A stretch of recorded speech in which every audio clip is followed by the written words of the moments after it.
mar'i man ya'mal misla amali. Musuhnya seseorang adalah orang yang beramal sama dengan amalannya.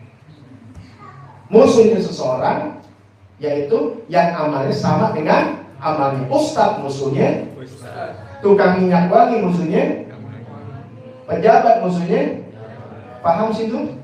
Partai musuhnya. Ya, ustadz musuhnya, ustadz Habib, tapi dia musuhin ustadz. Yang musuhin Habib kayaknya bukan ustadz, dia mau jadi ustadz. Maka musuhin gue. Paham ya? Gitu ibaratnya. Inti apa nih? Apa aja deh, itu tukang dagang, musuhin tukang dagang. Masa ustadz musuhin tukang dagang nggak nyatu? Berarti dia tukang dagangnya mau jadi ustadz, atau ustadznya mau jadi tukang dagang. Ini gitu aja. Kalau nggak nyambung berarti ada yang disambung-sambungin. Ya, nah jadi itu. Kemudian